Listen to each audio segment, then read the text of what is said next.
is, what it isn't, and all kinds of things that are a little different than the topics we usually talk about. Our first speaker is a very world-renowned and speaker, Rabbi David Aaron. On a personal note, I want to say that Rabbi Aaron started an organization how many years ago? 30 years ago, called Israelite, which has morphed into a yeshiva called Oraita. And Israelite played a very, very important role in my life at a time when I really needed it. And I really made a nice connection with Rabbi Aaron. And then we went down to Florida a few times for a spiritual retreat. And Mrs. Lynn also got involved in coming to the spiritual retreat. So I have a lot of hakaras hatov, a lot of gratitude to Rabbi Aaron, and it's a real treat for you to get to meet him. You can read more about Rabbi Aaron and all of the amazing things he's done and the world fame he's acclaimed, which he deserves. But you'll see why after he speaks. So amazing he is. Thank you. Okay, book it up.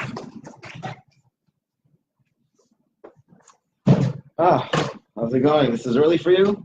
When do you start generally? What time? Oh, 9:30. Yeah.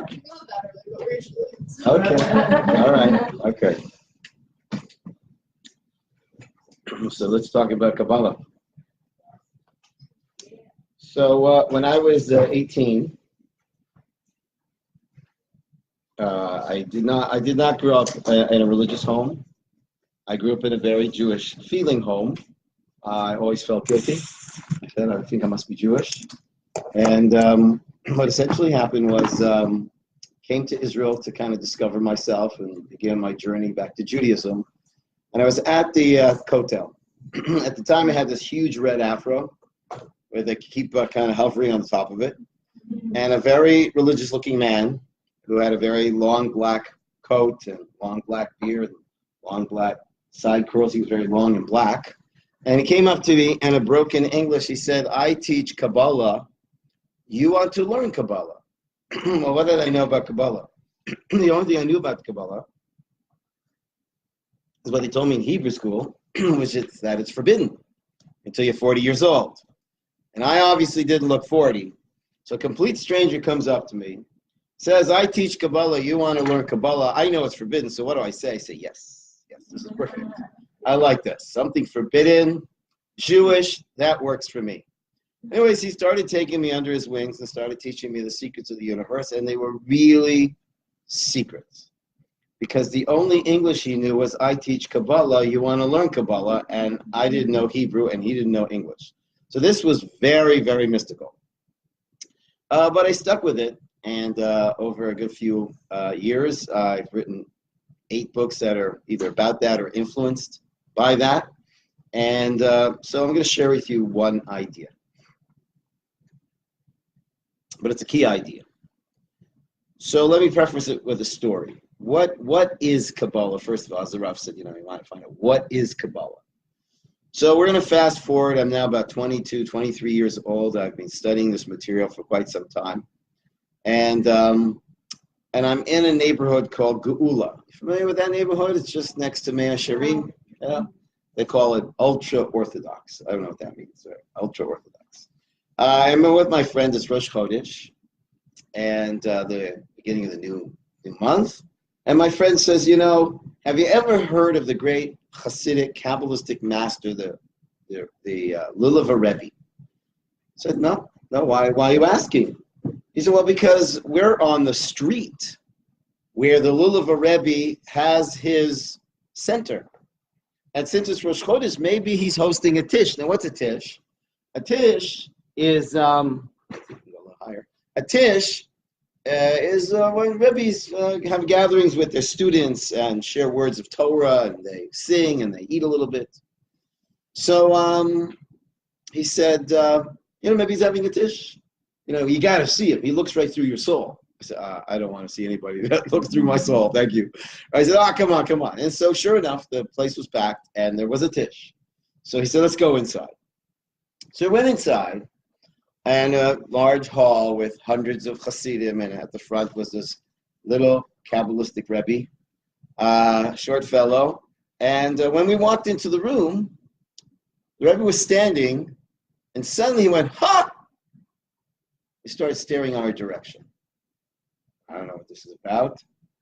Very quickly, the Hasidim realized that somebody or something has caught the attention of the Rebbe. So they start looking. Who's the Rebbe looking at? Who's the Rebbe looking at? We're at the back of the room, and so we turn to the wall. Who's the Rebbe looking at?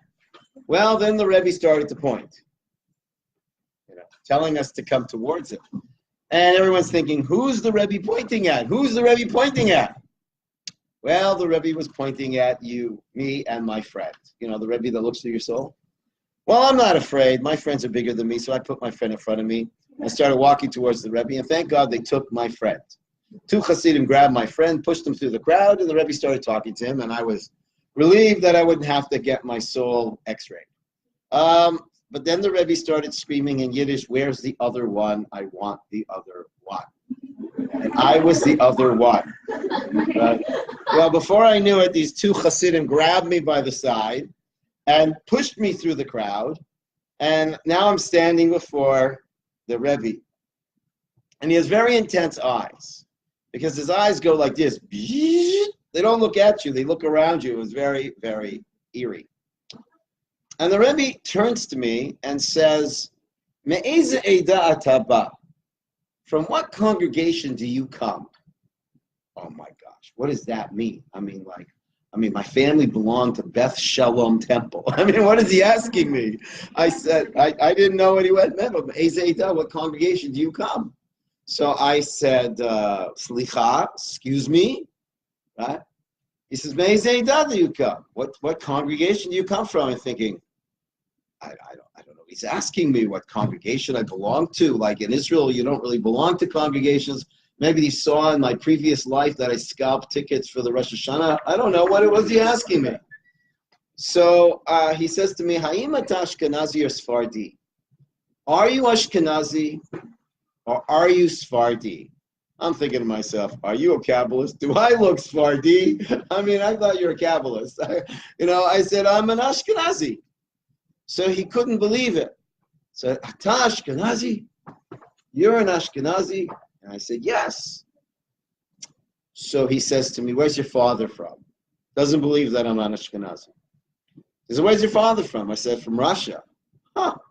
Where's your mother from? I said, Poland. Hey, you're an Ashkenazi. I said, yeah. Turns to the crowd, hundreds of people. He's an Ashkenazi. Whole room's going, Ashkenazi, Ashkenazi, Ashkenazi. I never thought I'd ever have to fight to be an Ashkenazi. That was never my biggest thing I really worried about so much. Anyways, the Rebbe then dramatically stood up and he dangled in front of me an apple. So the Rebbe's going to give me an apple. Okay, I'll come out with something out of this whole thing. Good. So he dangles this apple and I reach for the apple. And as I reach for the apple, the entire room screams, no! Oh my gosh. Okay, so Rebbe smiles again, dangles the apple in front of me, so I reach for the apple. And as I'm reaching for the apple, everyone screams, no! And I don't know what to do. I'm a stupid Ashkenazi, right? What do I do? And then I look around the room, and they're all going like this. And I realize, because I've been studying Talmud, you don't go like this, you go like this. Right? So this time, rather than reaching for the apple, I cupped my hand underneath the apple, and the Rebbe dropped the apple into my hand. At that point, the two Hasidim grabbed me and pulled me out of the crowd, beat me up, and took my apple. No, that part didn't happen. I did not. Well, that made it more dramatic. No, they didn't do that. They didn't do that. And there I was with the apple. All right, I didn't know what this was about. Rebbe said a few words of Torah. They did a little singing. Then the Rebbe, who was like in his mid-80s, jumped out of his chair and ran like a sprint to the front door. And I said, whoa, this is so weird. But he puts his hand on the mezuzah and he starts to die. Then he turns around and now he runs back into the room, into the crowd, and everybody parts like the sea because they don't quite know where he's going. But he runs to the Aron HaKodesh, the Holy Ark. He puts his hands on the Ark. He starts to pray. Then he turns around, again darts into the crowd, stops in a dime, turns around, looks me in the face and says, what are you studying? hundreds of people, hadn't even seen me, stopped, looked at me and points at me and says, "What are you studying?" The whole place goes quiet. And I'm standing there in the middle of all these people with the Rebbe's finger in my face. "What are you studying?" Well, what was I supposed to say? I said, "I'm studying Talmud," right? I was also studying Talmud. I don't think that's what the answer he was looking for. I said, "You're studying Talmud?" I said, "Yeah." He said, "Which tractate of the Talmud?" And I said, "Shabbat." He looked at me and he went, "Shabbat." Laughed, ran away. That's it, just ran away. At that point, everybody started shaking my hand and saying, "Chodesh Tov." I guess I passed the test. I don't know what that was about. I'm shaking like a leaf. We walk out of there. My friend says, "What was that all about?" I said, "I don't know." He said, "Why didn't he ask you what congregation you came from?" He didn't ask me. Well, I don't know. He said, "Why did you ask you if you're an Ashkenazi Sephardi? Why do you think you're Sephardi?" I said, "I don't know." And then why did he pull you out of the crowd and ask you what you're studying? I said, "I don't know." But I did know. Because what was I studying? Kabbalah. At a young age. Very unusual. And I don't encourage anybody to do that. It's just how I fell into it. I was studying Kabbalah. What is this? And what is this? This is called taking. This is called receiving. Why did the Rebbe force me to receive the apple? Because you know what Kabbalah literally means? To receive. And I had missed the whole point, which is what I want to share with you this morning.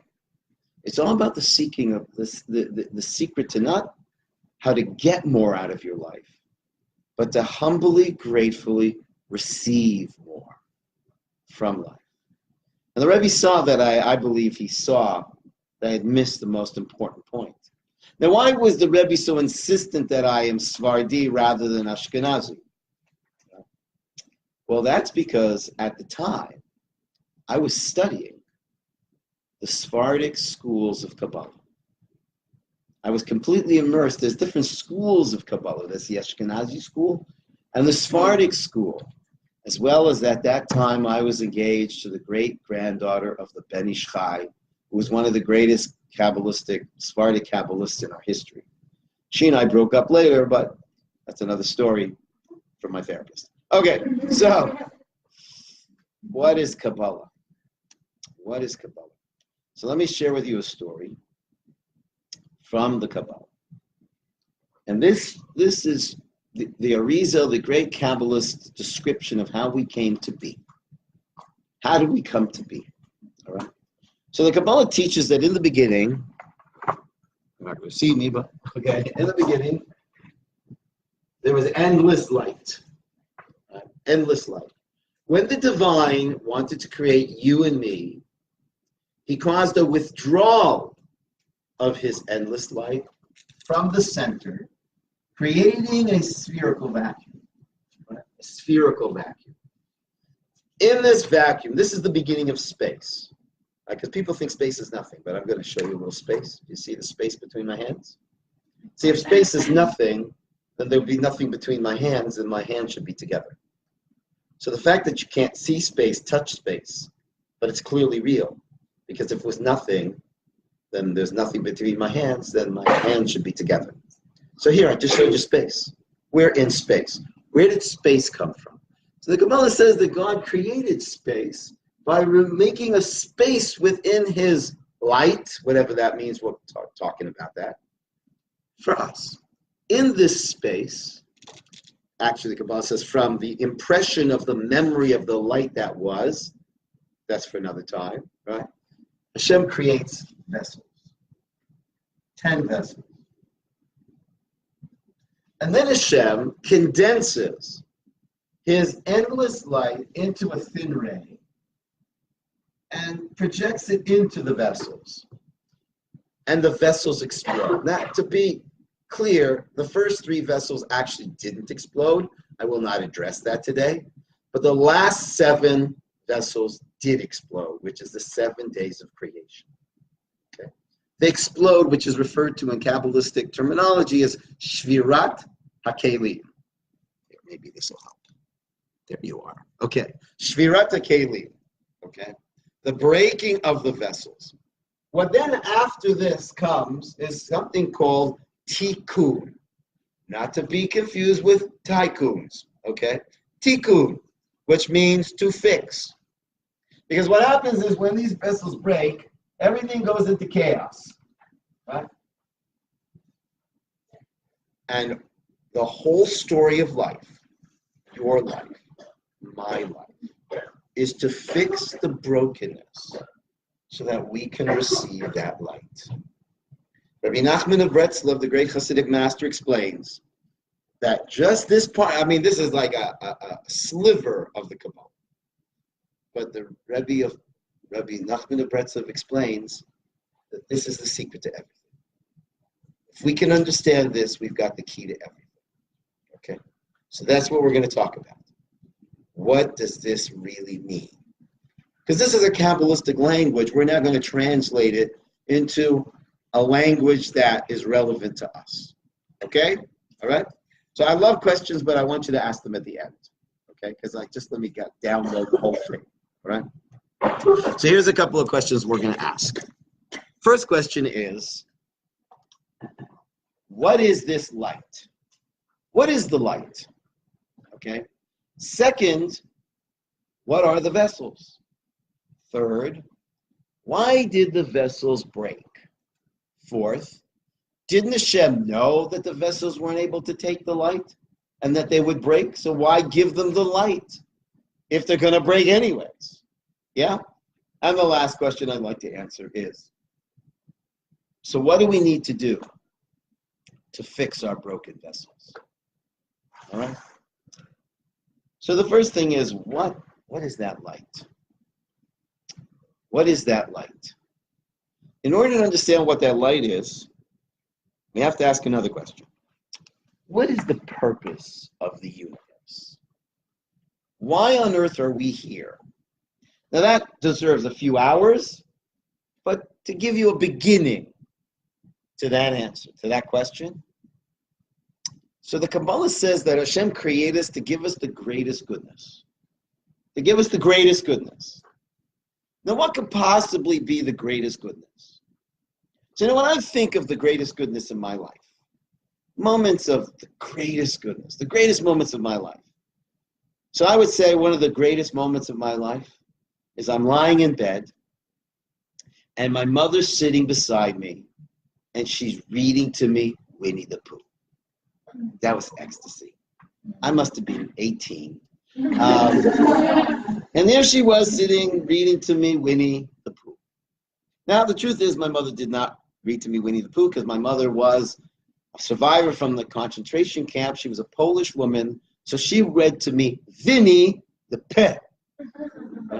So I grew up pretty confused. I kept talking about Vinny. I go to school talking about Vinny. My friends thought he was a mafia leader. But, Vinny the Pooh, Vinny the Pooh.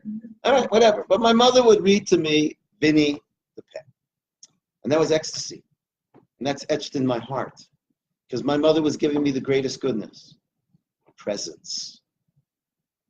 Loving presence. I felt my mother was there for me. She did this. She moved her entire life out of the way. She put me in the center. She then condensed her entire concentration, her entire being into this moment for this little kid. She was there for me. That is what love is about. Love is creating space in your life for someone else and then concentrating your entire being and giving yourself to that person. That's a whole other class. But that's what that light is. The light is the loving presence of God. That's what the light is. In other words, in our tradition, the experience that comes the closest that hints to the truth of Hashem is love. That's the light of Hashem. The light of Hashem is love. That's how Hashem is manifest in the world.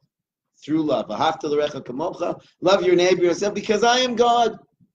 And that's how I become manifest in the world through love. Love is the most direct manifestation of God in the world. Right? And all of Torah, or all the details of how to fulfill loving your neighbor as yourself, even how you make tea on Shabbat, believe it or not, is an integral part of how one fulfills loving your neighbor as yourself, which could be a class for somebody else or for me another time, whatever. Okay, so what's the light? The light is love. Is there anybody that doesn't want love? Everybody wants love. I mean, mankind is being obsessed with love. I mean, so many songs and so many plays and so many films and so many poems. All you need is love. All you need is love. And yet they somehow think it's easy. But it's not easy. So, now we have to stop talking about the rabbi. Okay. So what is that light? The light is the light of love. That's how Hashem manifests himself through love. Okay. All right, well, so what's the vessels? Well, the vessels are you and me.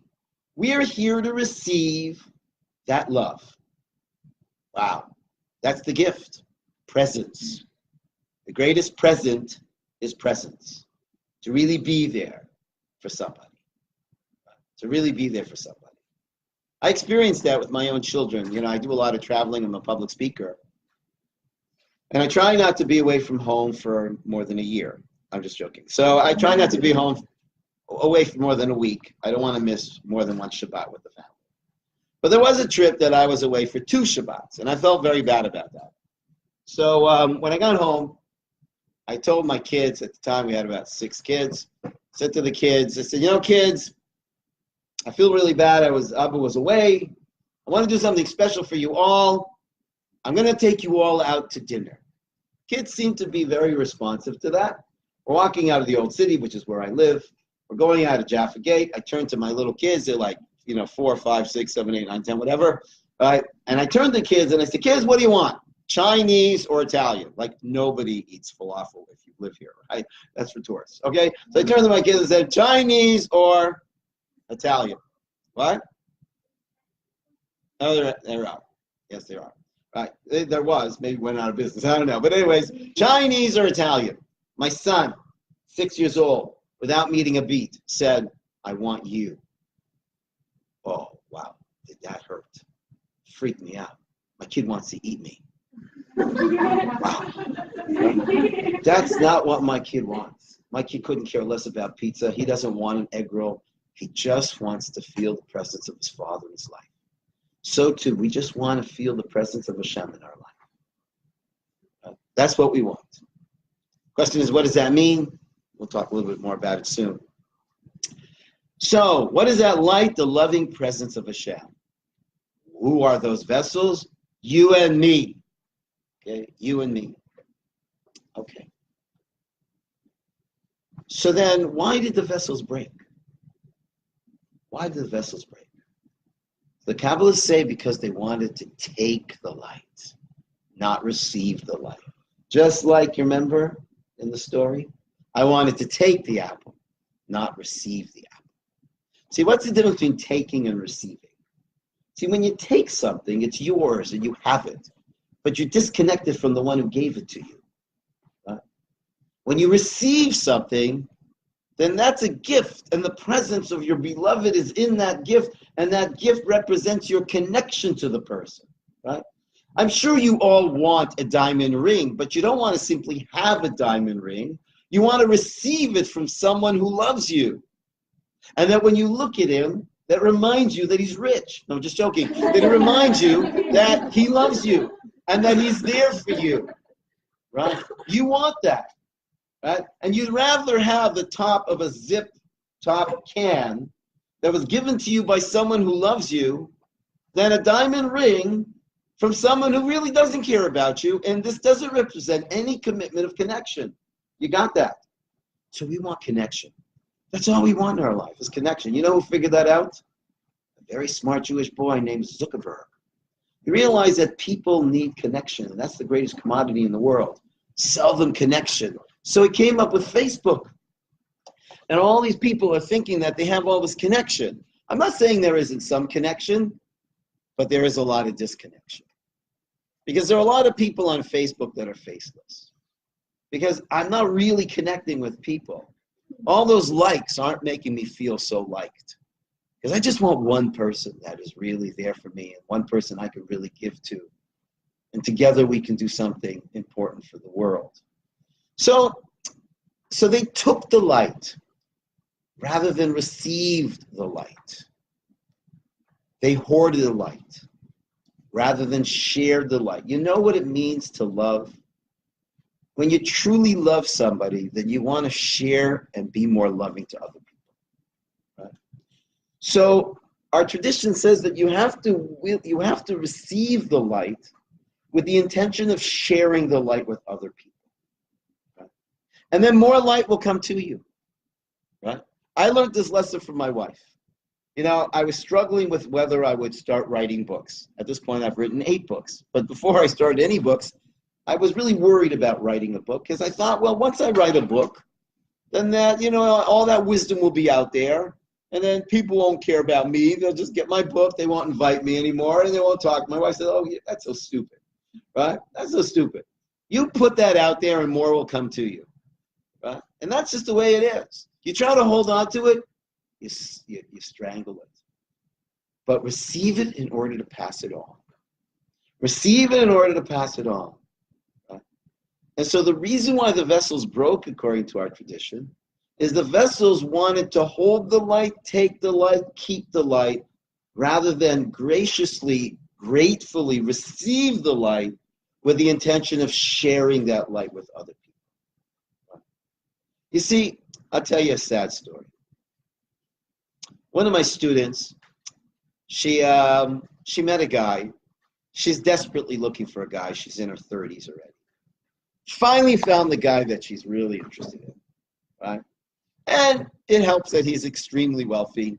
It helps that he happens to live next door to Brad Pitt and whoever he was married to, whatever. And he had a private jet. But she really, really liked him. Only one problem. Doesn't want to have children. Doesn't want to have children. Right? Well, she really wants to have children. So she calls me up. She says, Rabbi, would you be willing to talk to Jack? I met this guy, Jack, and he's the greatest guy. He's such a sweet guy, but he doesn't want to have children. So could you talk to Jack about having children? Now, how do you talk to somebody about having children? How do you convince the person to have children? All right. I said, I'll try. I said, Jack, listen, I know you love Sarah, and Sarah's really interested, and she thinks you're the greatest guy around, and she's been waiting for a guy like you. But she wants children, and I understand that you don't want children. She says, Rabbi, don't get me wrong. I love children. My brother has 5 children. And I love those kids. I love to take them to the amusement park sometimes on Sunday, and I love to bring them home and leave them at my brother's home. Rabbi, I don't want children. I don't want children. You have to understand, Rabbi. I love Sarah. And I don't have to work a day in my life. So Sarah and I can travel the world. Sarah and I could walk the most exotic beaches. Sarah and I could witness the most romantic, most splendid sunsets. And you can't do that with a screaming kid, Rabbi. That's what he said. So I said to him, Jack, dump Sarah, I'll go with you. Right? I got kids. My wife will take care of them. Right? Come on. We'll send pictures to Sarah. Right? Like, come on. How do you convince a guy to want children? Sad. But that's a guy who wants to take love. That his love isn't a love that he wants to pass on to children, to others. It's about you and me. We're going to walk the earth. And we'll look into each other's eyes. In Judaism, you know what real love is?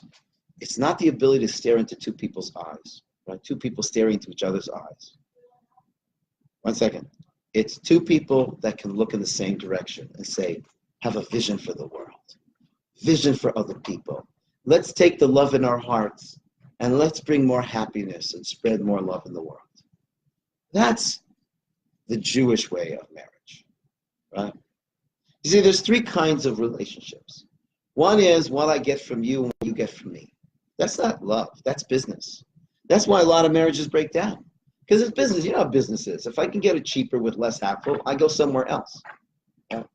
A lot of people's marriages are based on business. What I get from her, what she gets from me. Right? That's not love. But there is another kind of love. It's what I give to her. And she wants to give. Right? So that's love. But in Yiddishkeit, that's not the highest love. The highest love is what we together will give to others. Our love inspires us to bring more love to the world. Right? So these vessels don't understand love. They want to take the light, hold the light, keep the light, rather than share the light. One of my students shared with me something so beautiful when I made this point. 2 bodies of water in Israel, the Kinneret and the Dead Sea. Now, why is it called the Dead Sea? It's dead. And the Kinneret, we'll call it the Lake of Life, right? The Lake of Life and the Dead Sea. What is it about the Kinneret that makes it so alive? You see, the Kinneret receives its waters from the snow that's melting in the Hermon Mountains. And what does it do with its waters? Passes it on through the Jordan River. That's why it's alive, because it receives in order to pass on. But the Dead Sea takes the water, keeps it, and holds it. And that's stagnant. Right? That's not alive. So that's why the vessels broke. And that's why people break, because they just want to take. So when you just want to take, don't be surprised when you break. But when you want to share, because you care, that is the secret to a life. Okay, well then, why did Hashem give the vessels the light? If he knew they weren't ready for the light, they didn't know the secret of receiving in order to share. So the rabbis tell us that this is very similar to the Garden of Eden story.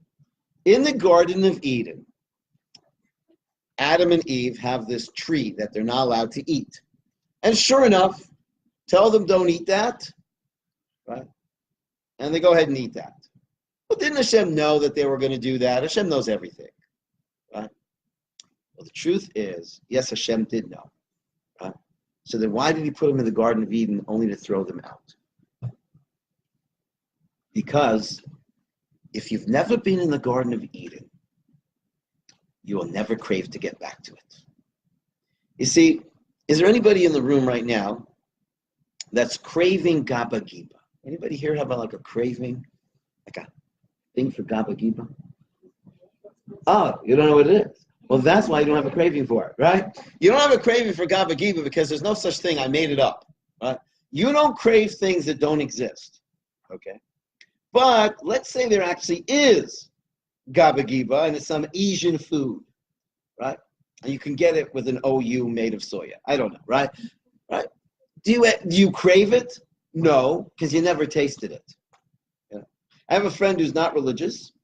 He's not Jewish, and he was in Asia with his girlfriend traveling. They stumbled on this village, a native village, and they were very kind. And they invited them into their tent, and they brought them a beautiful meal. They were eating the meal, but they couldn't communicate. So my friend turned to the native, and as best as he could, he said, "This is real good. What is this?" So the husband and wife are trying to figure out what he said, and they kind of figure it out. And the husband says to him, "Monkey." He said, "Ah." He says to the girlfriend, he said, "Honey, we're eating monkey." She said, "Honey," I think he said monkey. Monkey. And yes, they were. They were eating monkey arms. Anybody here craving monkey arms? Well, guess what's for lunch? Right? No, you're not craving monkey arms. You know why you don't crave monkey arms? Because you never tasted it. You can't crave what you never tasted. But you know what? We come into this world and we crave significance. We crave meaning. We crave purpose. We crave love. You know why? Because we tasted it. That was the breaking of the vessels. The Kabbalists tell us that Hashem gave us a taste of the ultimate, so that when we get to this world, we will crave for Hashem. We will crave for everything that having Hashem in our life implicates. Love, meaning, significance of being, right? All that. All right, so that's why Hashem gave us the light, even though we weren't ready for it, to give us a split moment of a taste of the greatest. And now we come to this world and we're craving. Craving. Yearning. Okay. Next question. So what do we need to do to rebuild those broken vessels? What do we need to do? Well, I'll tell you the first thing we need to do. The first thing we need to do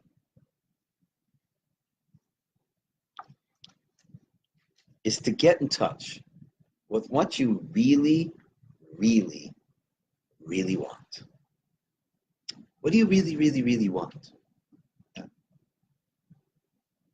Because we're in a world where a lot of people don't know what they want. And it's all the more so scary in our world with so much marketing. I read a book that said that the average American encounters something like 1,000 commercials a day. Now, one would think that sounds crazy, but actually it makes sense. Everywhere you turn, somebody's selling you something, right? You walk out of the building, you'll see a billboard.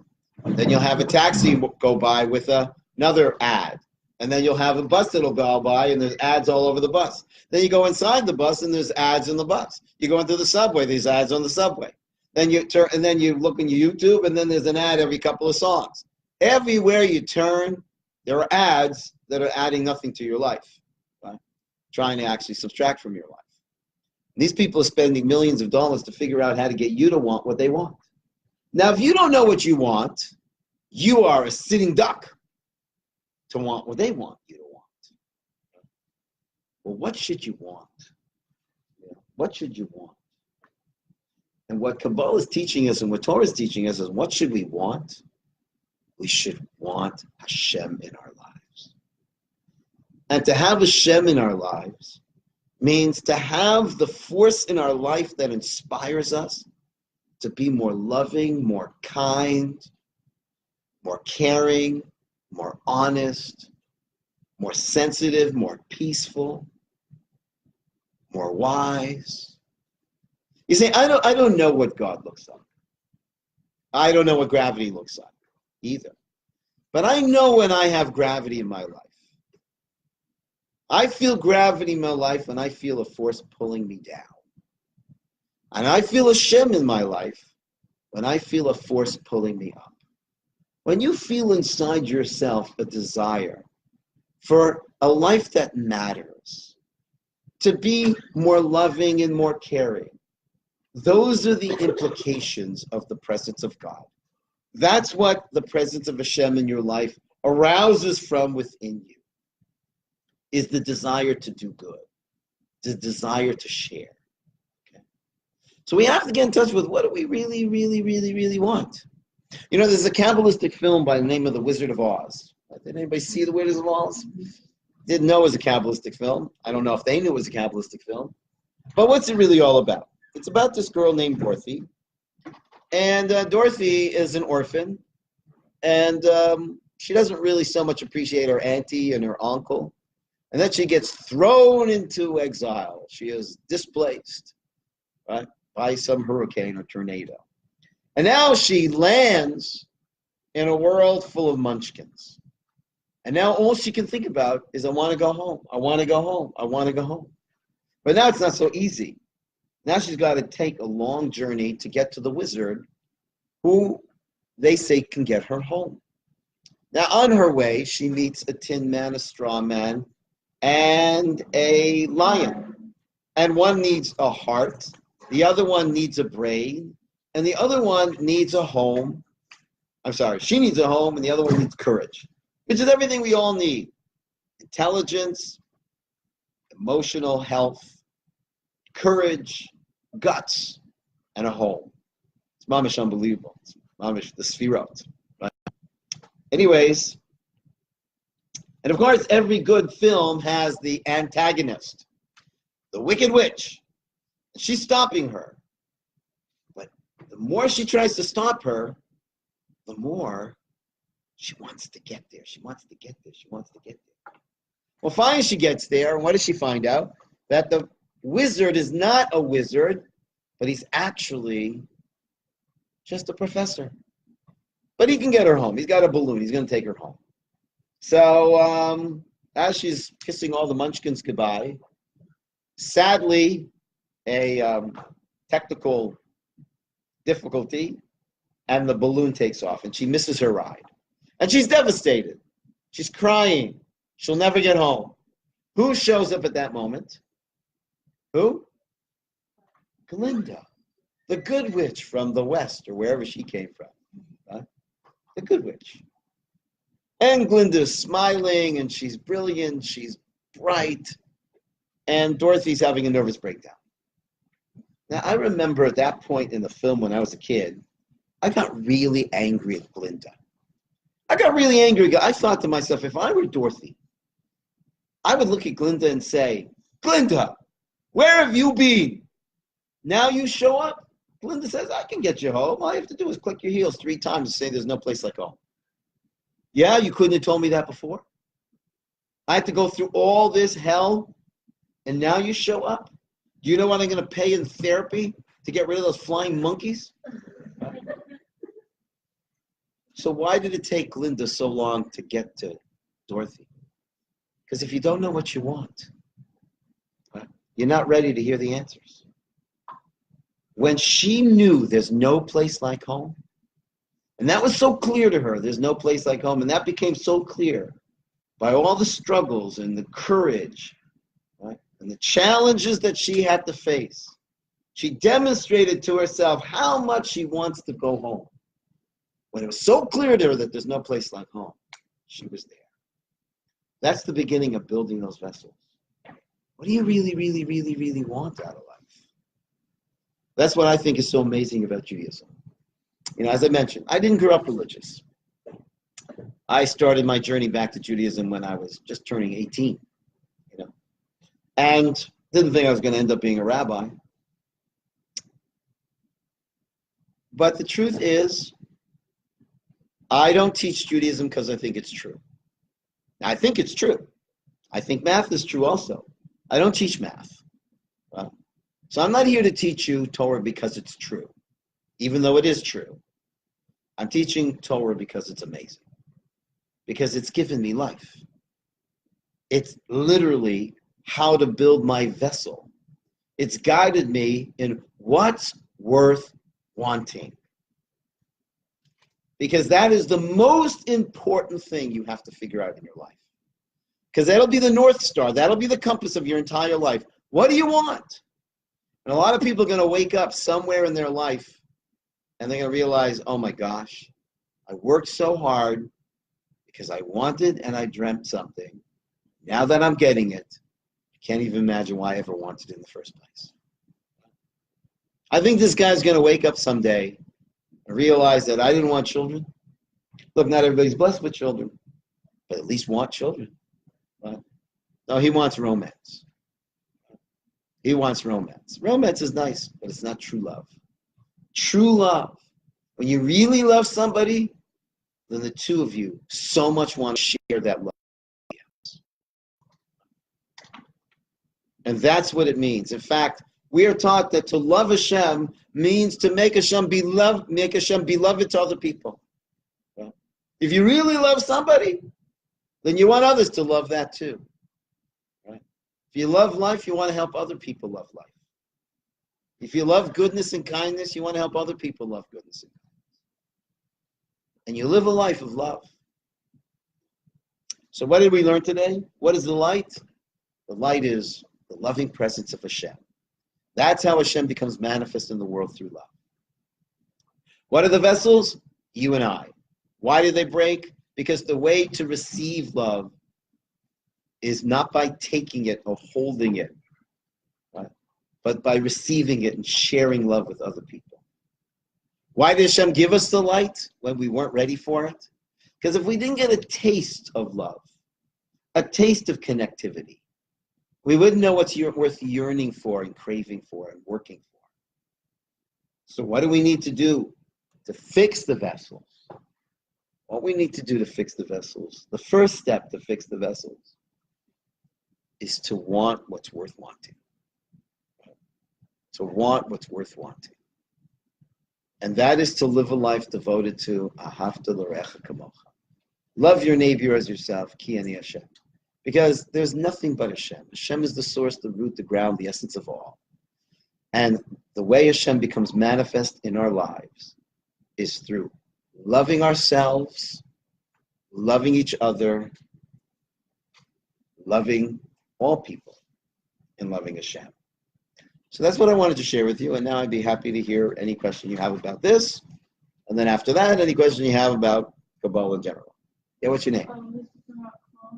Okay, first ask about the class, or the talk, and then I'll respond to things about Kabbalah in general. Yeah, what's your name? Yes, tomorrow.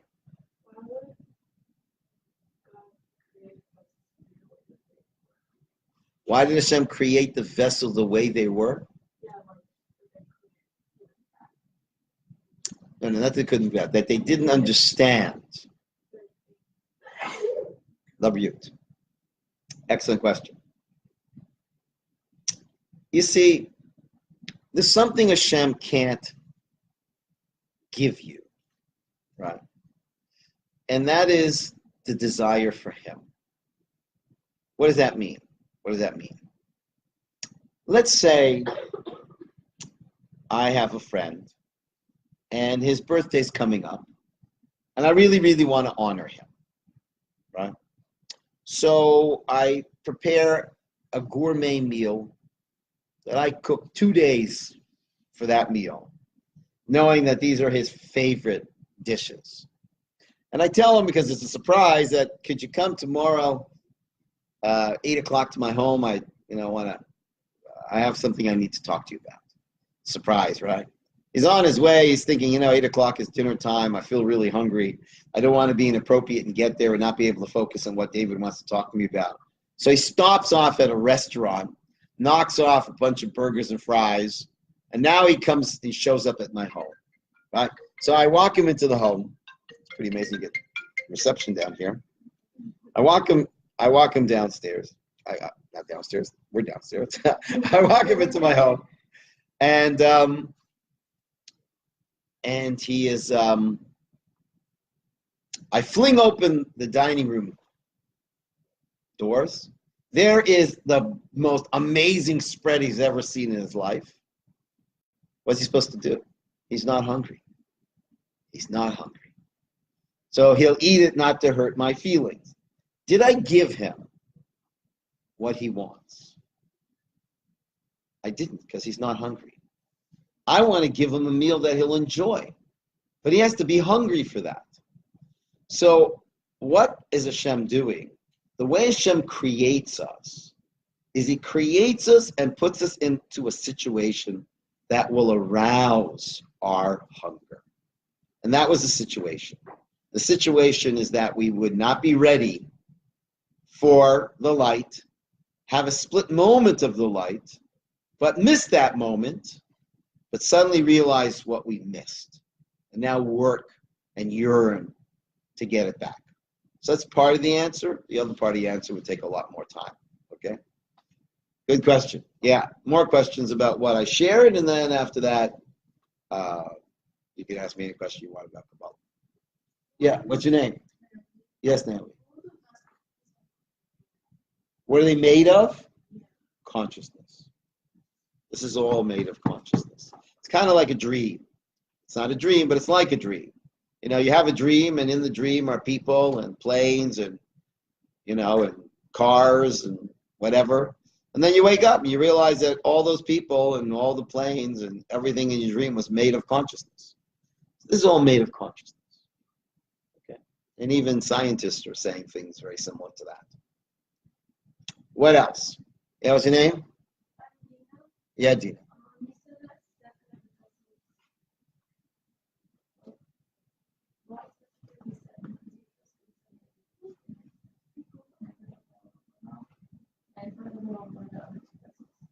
All right. So the 7 vessels correlate to the 7 days of the week, but they're not the 7 days of the week. They correlate to the 7 days of the week, meaning what we need to do during the 7 days of the week in order to build our vessels. But the other 3 are beyond time, and it's not something we need to do, right? Because that's the purpose of the universe that's been set into place, that no matter what we do, will not be undermined. Hashem's purpose will ultimately be fulfilled. And that purpose is represented in the first 3 vessels.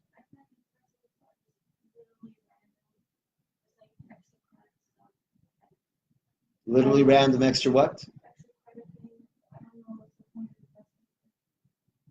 Right. Well, that's because you're taking this too literally. This is not to be taken literally. This is how the Kabbalah describes for us. Yeah, no, there's no such thing as vessels like we know them. It's a kind of Kabbalistic poetry, okay, that is correlating to experiences. But there isn't a physical vessel or whatever. What? I can't hear you.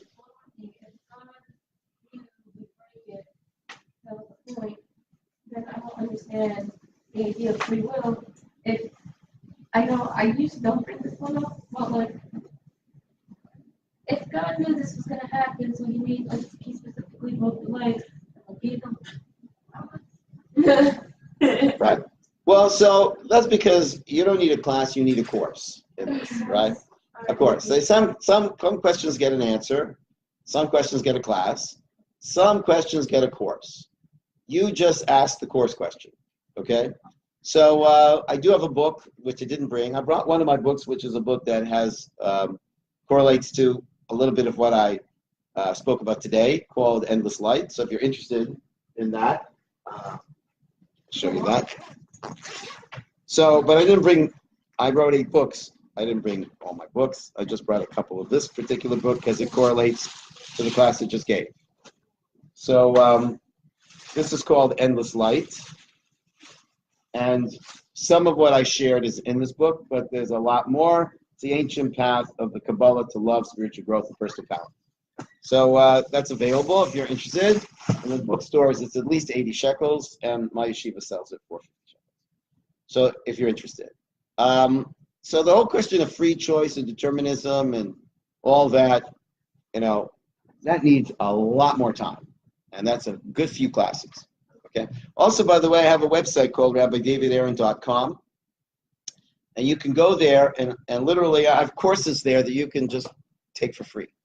Right? So up there, there's an archive of courses from Israelite.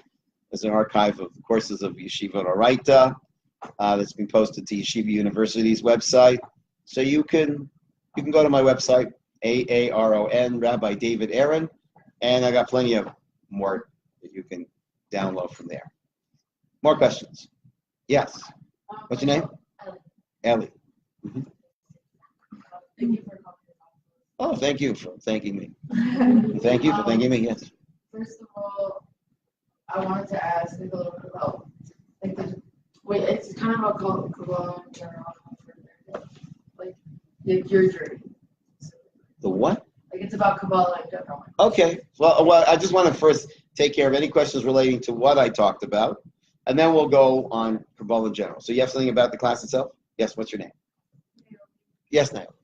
So you were talking about the 7 vessels broke, but you said they correlated to creation. So what's that? That means that this is what we need to be doing with our time. The 7 days of creation is the context for us to be building the broken vessels. So those broken vessels correlate to 7 days of creation. But they also correlate to us. So what we need to do during those 7 days of creation.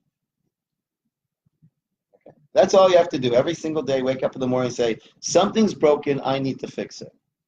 And because it's broken, love isn't getting into the world. And that's what we want to do. We want to receive love and share love. but the vessel's broken. Okay. Yes.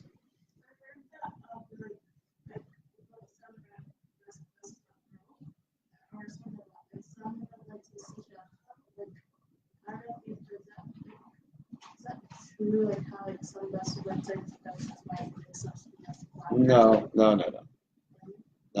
Let go of that. Forget about that stuff.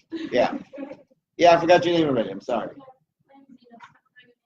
Oh, it's okay. It's Dina. Go ahead.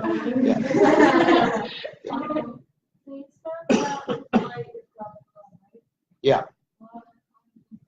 Why did I say that? Because it sounds good. That is what Torah teaches. Torah teaches that the way Hashem becomes manifest in the world is through love. Because I am God, love your neighbor as yourself, because that's how I become expressed in the world. Yeah. No, Kieni Hashem means I am all there ever was, is it ever will be. I am reality. So what's that got to do with love your neighbor as yourself? Because I am Hashem. What's that got to do with it? Just say love your neighbor as yourself. So what does it mean because I am Hashem? It's because I am all there ever was, is, and ever will be, and that's how I become manifest. What? That just means that he's saying here, by the way, God, so you have to do these things because, serve me, you need each other. You see, I can make my. No. The entire Torah is the word of God. So why would Hashem, in that specific one, say Ki ani Hashem? Because I am Hashem. Okay. But yeah, well, you'll just have to trust me on this one because you need a lot more introductions. Right? No, it's okay. Not faith. No faith. Forget about the faith. Right? In Jewish tradition, the name Yud Kei Vav Kei, it's just a hint, right? It's just a hint. But the name Yud Kei Vav Kei is the numerical value of 26.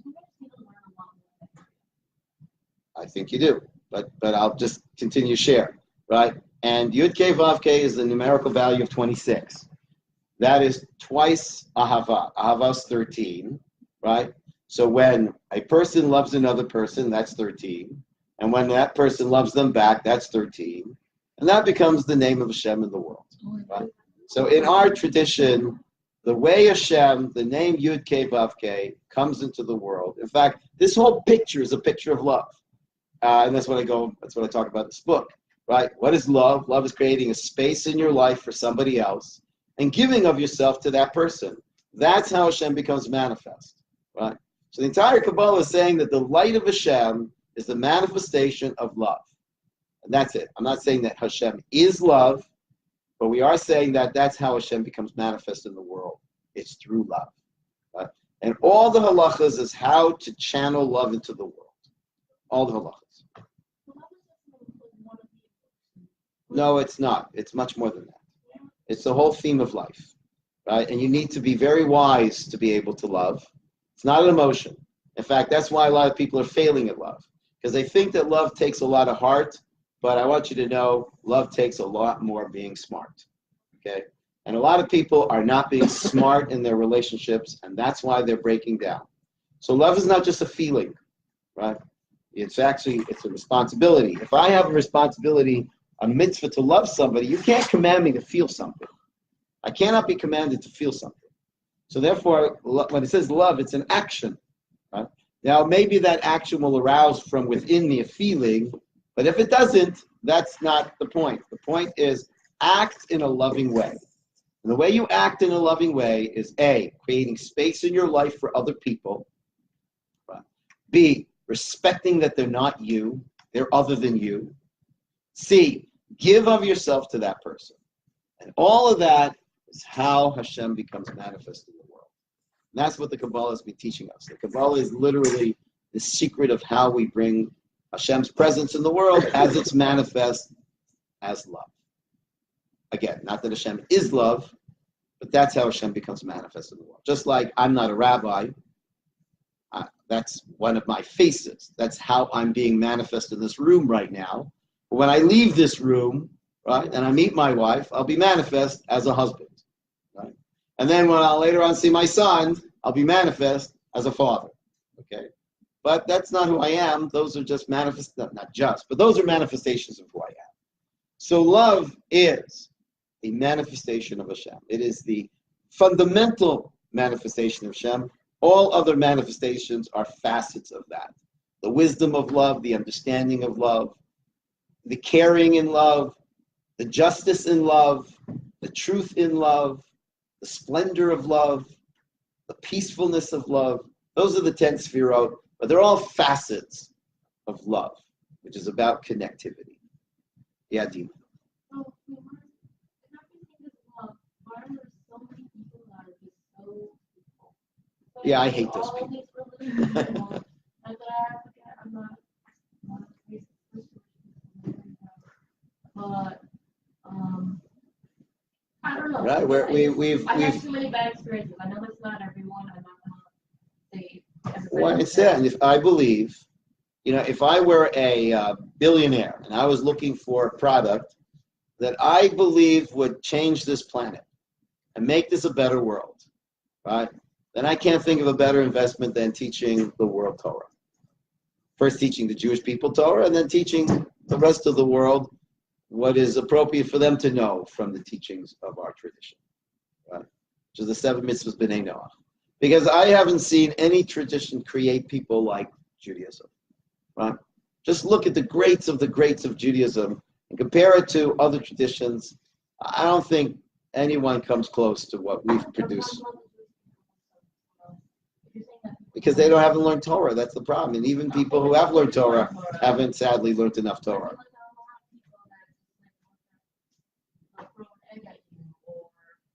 They threw an egg at you? Oh, okay. But like, things like that, like how can the people, especially if there's such holy people that are not holy. No. Let's not confuse people who dress in a religious garb thinking that they really know what Torah is about, right?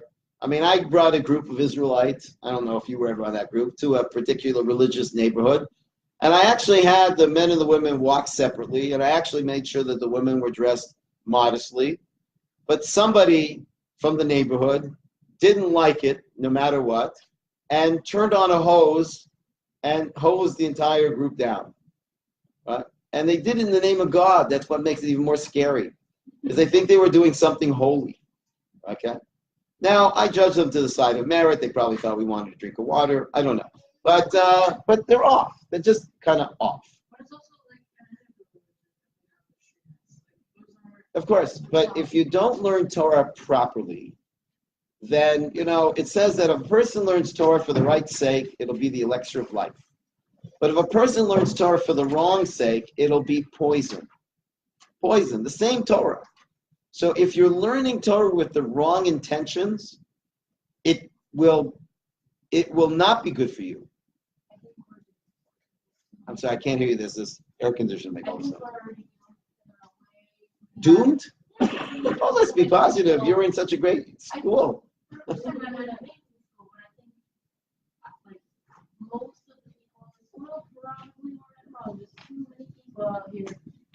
Well, then, what that tells me is you, Dina, are on your way to be a leader. Because you see the problem, and you can do something about that. So, congratulations. Right? Because if it's like,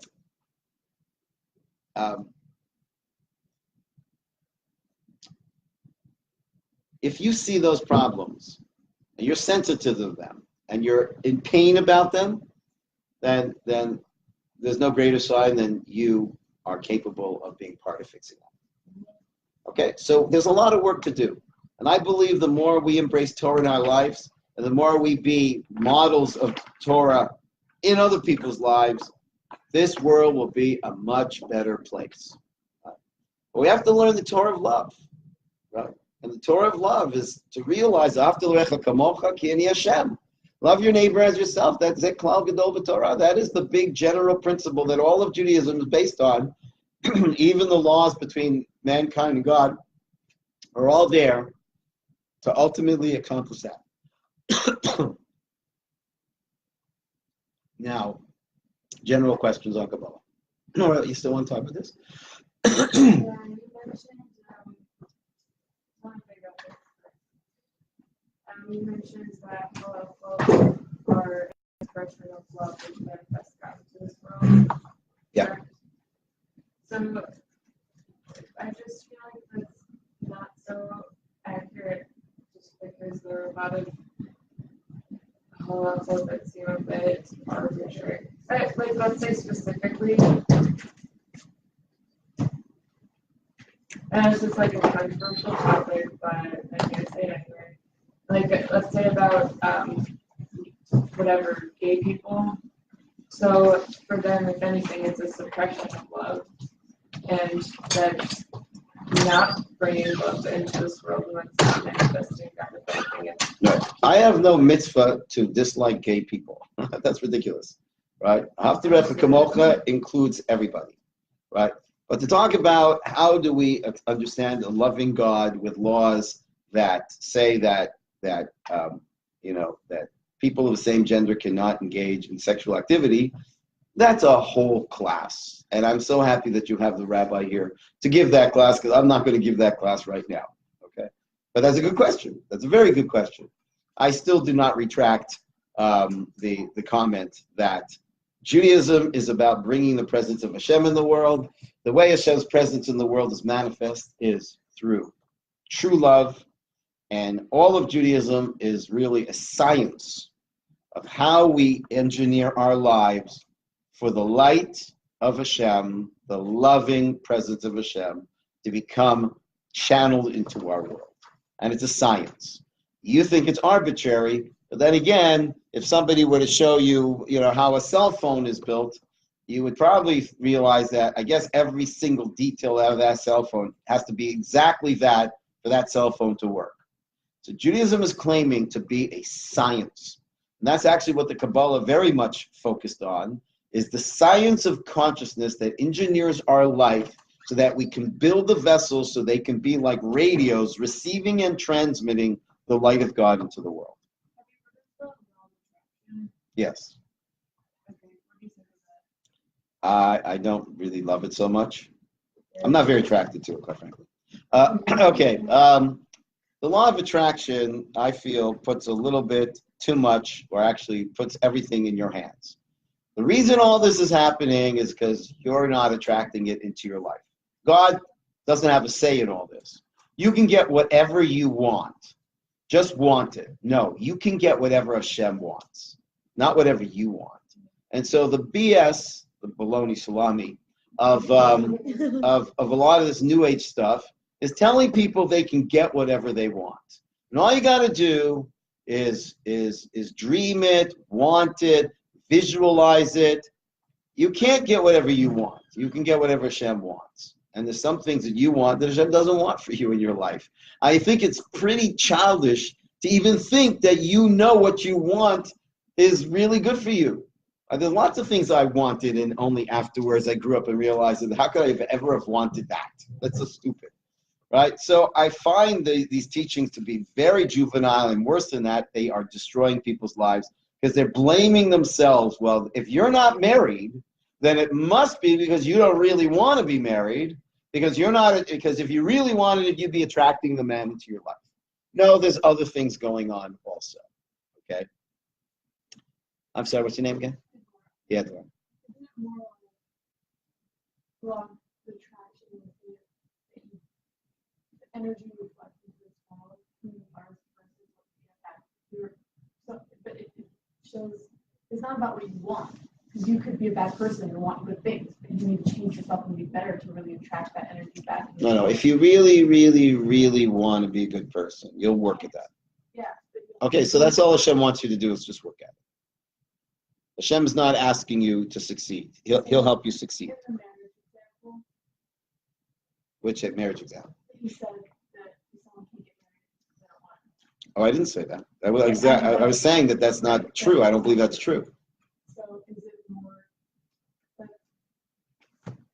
they aren't the person that's meant to be married yet, like as a person, and become that Could be. person? There's lots of reasons. I don't know. Lots of good reasons why they might not be married, and But I don't think they should be beating themselves up and because they think it's their fault. Maybe it's not your fault at all.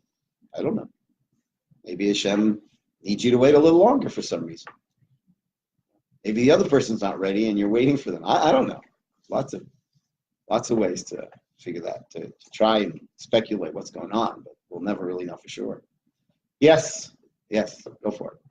What does Kabbalah say about Soulmates. Well, you don't need the Kabbalah to tell you about soulmates. It's a Gemara.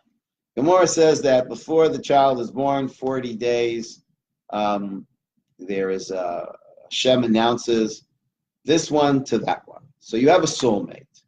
Now, are you going to marry your soulmate? Maybe not. You might end up marrying someone who's called your tikkun, which is a person that the two of you marry and you love each other, and they're preparing you for your soulmate, which could be in another life. So, but it's practically a non-important idea. Like, you should not think, is this my soulmate or not? Because you won't know anyways. So it's a very nice idea that there is a soulmate, but practically has no bearing in your life or how you should go about dating or how you should go about making a decision. Right? What? Is romance a soulmate? No, is it a romantic soulmate? Like the one that you said is time to It has nothing to do with romance. It's like, this is, the Zohar says that before the soul comes into the world, it was one soul. And then when it enters into this world, half drops into a male body and half drops into a female body. Right? And that's your soulmate. But you might not be marrying. You might not marry that soulmate. Well, because eventually you will. Question is, how long does it take before you do that? But practically, that's the point. Forget about the concept of soulmate. It's not a valuable, practical idea. It's just very nice to hear that, right? But there's no way of knowing if this is your soulmate. So just forget about it. All right? Yes, Dina? See, it's not necessarily in this lifetime we would have a soulmate, however. You might not marry your soulmate in this life. Yeah. However, what's the point of me having a different life just to have my soulmate? What is the point of that? Right, but Dina, you're asking questions. You're asking questions that are later, right? You need to go to the beginning of the beginning of the beginning. The beginning of the beginning of the beginning is, who is Hashem? Why did He create us? Why is the world so messed up? And what are we supposed to do in order to live our best life? That is not accomplished in a 45-minute class. That's a course. Yes, I do. And some of them are in this book, but actually most of them are in another book I didn't bring called The Secret Life of God. So I would suggest you read The Secret Life of God. That's the book where I go very deep into who is Hashem, who are we, what are we doing here, and why is life so difficult. Right. So then within the context of that, then we can start answering your questions. But it's like you're asking a question. Again, I'm not telling you they're not good questions. They are very good questions. But it's kind of like going into a factory and pointing at a piece of a machinery and trying to understand that piece when you first need an education on the whole factory to put it within context. So that's good. Again, I think those are good questions. But the question that I see that you're asking, that you need to be, that you're asking, right, but you need to be getting answers on, is who is Hashem? Who are you? Why are we here? And how does Torah enable that purpose to happen? What? Okay, if that's what you think, then fine. I'm not going to convince you that somebody does, but I think I've got a pretty good handle on it after studying that for 40 years. But maybe not, 40 years is not a long time. No, nobody's going to 100% understand. I don't even want to 100% understand, because at that point, there'd be nothing more for me to learn and grow and yearn to know. So I don't even want to know it all, because then life would be boring and there'd be no more adventure for exploration. But I didn't say there's a problem with answering a question. Chas v'shalom, every question is an important question, right? The problem is the order of the question, right? The problem is ask the question that's even before that question, right? which is, who is Hashem? Why did he create us? Right? And what is the nature of our relationship? And why is life so difficult? Those are the primary questions, that all the other questions would then be details in further understanding that. But those are the questions that I would recommend we have to get to. Who am I? Who is Hashem? What's the nature of a relationship? And why am I here? Yeah, what's your name? Ellie, Oh, yeah, I'm sorry, yeah. I have like two questions. Like one, where are you from originally? And two, do you think that when you came to Israel learn for yeshiva that falling, I don't know, like you seemed like you fell into Kabbalah and that kind of, like that study, especially like, you didn't even know it was the Sephardi school. So do you think that, like, do you think if you would have gone like to yeshiva, like not necessarily a Kabbalistic yeshiva, but just more of a mainstream yeshiva, that you would be in the same place you are now, or that was like totally? All right. So I'm from Toronto, Canada. Right. I'm from Toronto. Okay. Where'd you grow up? I grew up in Toronto. Okay. Which high school? Okay. No? Okay. I went to Mackenzie. Yeah. So, first of all, just for clarity of details, I came to Israel already going to yeshiva. I decided to go to yeshiva. Part of my journey was NCSY. NCSY had an impact on me, and I decided I would go to yeshiva. So I did go to yeshiva, and I went to a mainstream yeshiva. But I went to the Kotel when I started the yeshiva, and this rabbi came up to me and said that he teaches Kabbalah. Do I want to learn Kabbalah? And I knew it was forbidden, so I said yes. And so he started teaching me the stuff. But I was in a mainstream yeshiva the whole time. I was just going to his home every Tuesday night to study with him. At his home, I met somebody else who's probably today maybe the world expert in Kabbalah. And he started guiding me. So I actually didn't stay with that original rabbi for that long. And this other fellow started guiding me in my journey. I do not recommend to my own students to study Kabbalah, but it is just how Hashem orchestrated my life. And that worked out for me, but I don't encourage other people to study this material as if it's the first thing. This book is the psychological implications of really Chassidut. If you're not supposed to learn Kabbalah, like if there's rules. Also, there's different opinions. In the Sephardic world, they did not have this idea of 40. Right? In the Ashkenazic world, there was this idea of 40. Well, the Ashkenazic, there was a guy named Shabtai Tzvi who convinced thousands of people that he was the Mashiach. And the sages at the time believed that the reason why people were so vulnerable to this charlatan is that they were steeped in mysticism. And that we have to get them to more, law, halacha, Gemara, because this made them too vulnerable to this guy. And so they said that only a person after they fill their belly with Shas and Poskim are ready, because the Kabbalah is like wine, and the rest of Jewish teachings is like water and bread and meat, and you don't have wine on an empty stomach. So that's that orientation. The Hasidic world has a completely different orientation and believes that these teachings are absolutely essential for this generation. So you're learning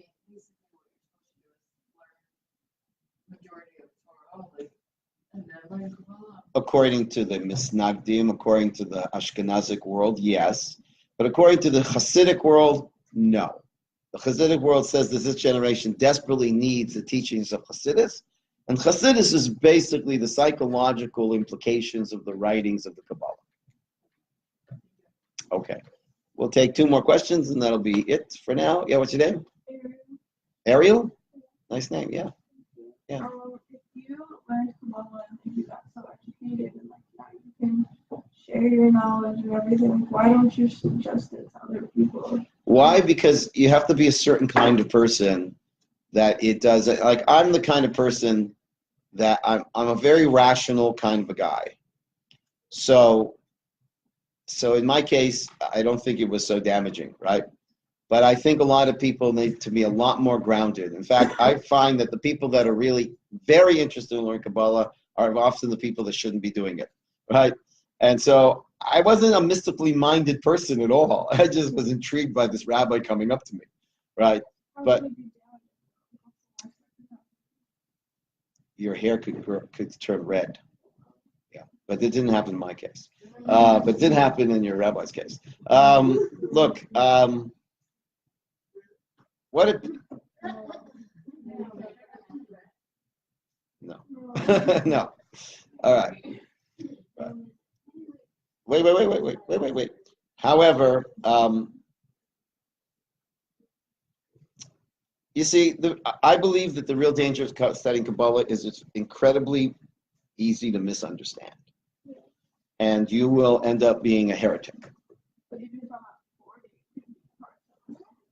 No, it doesn't say you could just study at 40. It's 40 after you've studied a lot of Torah and you got a lot of Torah under your belt, right? It's not just, okay, now you're 40, you can study it. But 40 is also an age where a person has got much more of a settled mind. But that still wouldn't be enough. I wouldn't encourage a person to Kabbalah. Most courses in Kabbalah, it's Kabbalah because, wow, that's so mystical. I have no clue what he just said. Wow, that's really cool, right? If you come out saying, I don't know what he just said, then that's mysticism, and we are not a mystical religion. We're a religion of understanding. Okay, so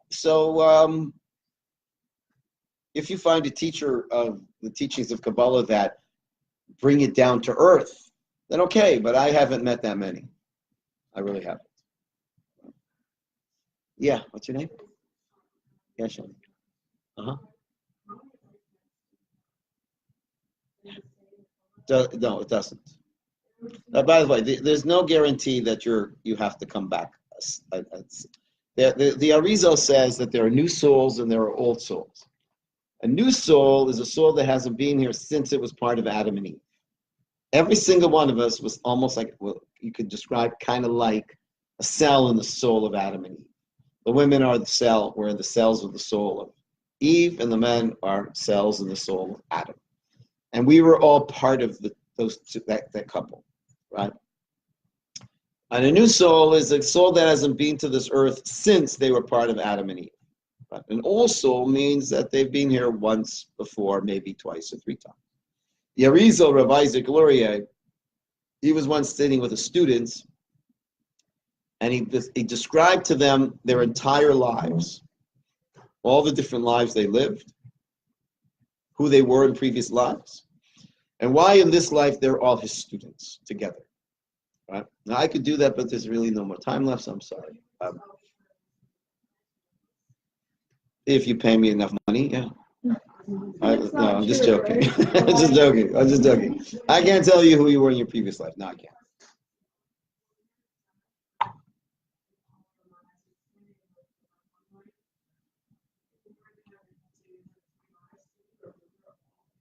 Yeah.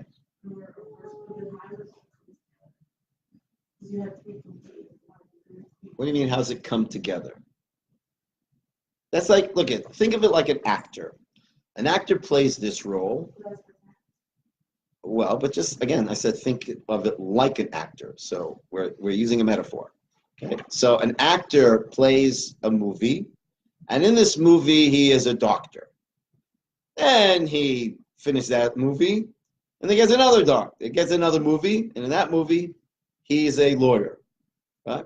So they asked this guy who was a big actor by the name of Peter Sellers, and they said, which character did you identify with the most? He said all of them. He was an extraordinary actor that played very different kinds of characters, right? So ask the actor, what did you get from every movie? He'll say, from every movie I played, that character I played, I gained a tremendous amount of insight on life and life experience, right? So that's how he puts it together. They're all part of your journey as a soul.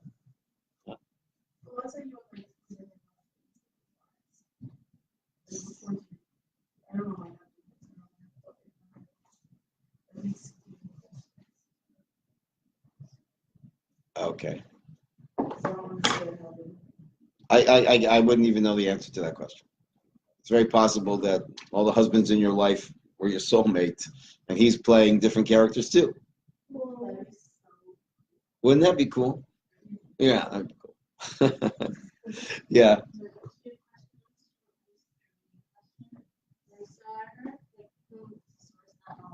if one is in out there are certain souls that have Adam, so they weren't touched if you're being accused of sin of the from the tree of knowledge. Not quite. The Arizal says that each of us correlates to a different limb of Adam and Eve. Right? In other words, there's the soul that animates our eyes, there's the part of the soul that animates our ears, there's a part of the soul that animates our hands. Okay? So each and every one of us was a cell, so to speak, in the soul. So, for instance, the Baal Shem Tov said that he was such a pure soul because he came from the nose of Adam and Eve. And the sin of Adam and Eve had nothing to do with smell. Right? They looked at it, they touched it, they didn't listen to the word of Hashem, and they ate it. But it says nothing about smelling. Okay? That's one of the reasons why Motzi Shabbat we smell something nice, because the sense of smell was not damaged by the sin of Adam and Eve.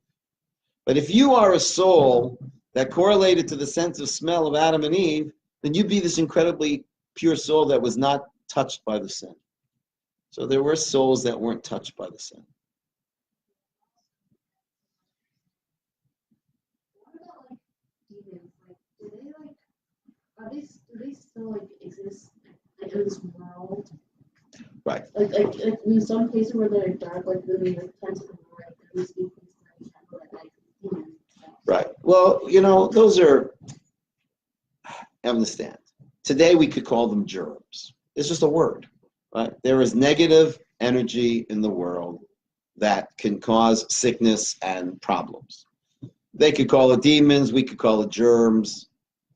But don't think that there's these little critters going around, and they got little horns in their heads and they're going around, they're all, no, that's not what that is.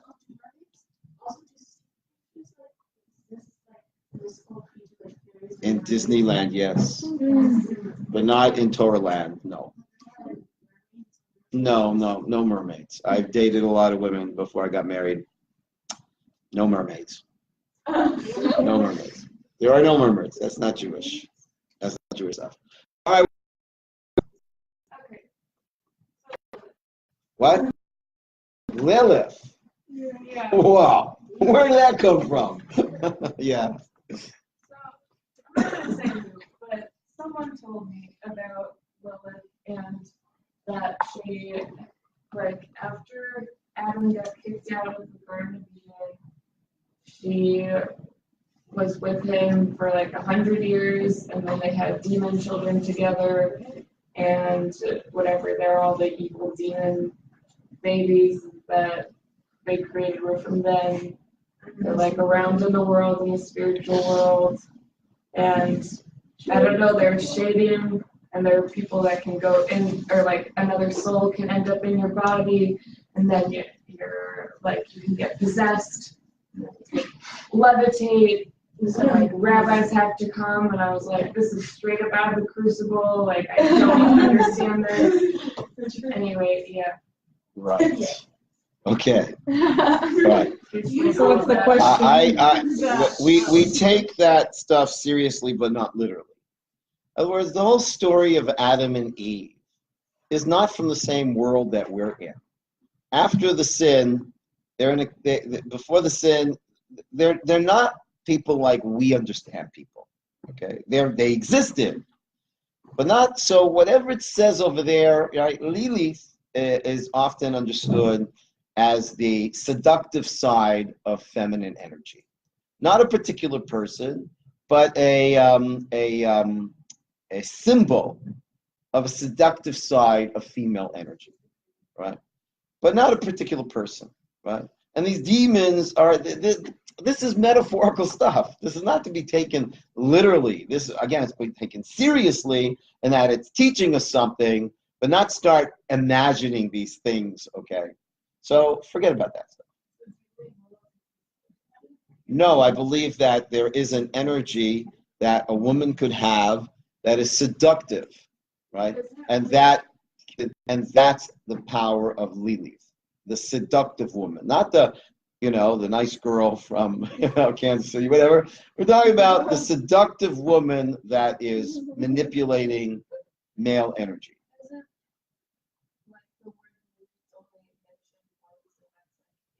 Well, I don't know how many times it's mentioned. I didn't do a lot of research, but whatever learning I did do, I was taught that Lilith represents that side of the negative, manipulative, seductive side of female energy. It's kind of like what you might see a little bit in Hollywood and those kind of women, right? Which is not what, people should be looking for in a woman. What? Well, levitate, I never heard about that one. That's a new one. And I just talked about shading. Shading is just another word for there is negative energy in the world. You can call it germs. The word isn't the point, right? But when you call it shading, you start to think of, some creature that maybe you see in Harry Potter. I don't know. Yeah, but all those are secrets. They're not meant to be taken literally. They're codes. This is a code language. No, that's like in dreams. In a dream, you see some negative figure. So you think he's real? No. He represents some kind of emotion that you're struggling with that the imagination translates into a picture, right? But you don't think the picture is real. So if you go to a dream therapist and in your dream you saw a devilish looking character. And you start to think there's this devilish character living inside me and this is what he looks like. And the therapist says, no, within you is this negative energy that you haven't really worked out yet. There's some negative emotions and your imagination translates that to give it some understanding into this kind of a picture. But that's not what it looks like. It doesn't look like anything. But you are grappling with something very real, and the way the imagination communicates that in dream language is those pictures. Anyways, I got to go. I'm sorry. But it was a pleasure to meet you all. And if you're interested in more of this kind of Torah, you can go to my website at rabbidavidaaron.com, or you can just Google Rabbi David Aaron. You'll find lots of stuff on YouTube, whatever. If you're interested in the book, it's 50 shekels, and I'll hang out and talk to people privately and respond to your question for another 10 minutes, but then I have to really leave for another appointment. And all the best, and you picked a great school, because this is a very special rabbi. So again, if you have questions, I'll take them. It has to be at 12:05. 11:05. What? Frankenstein?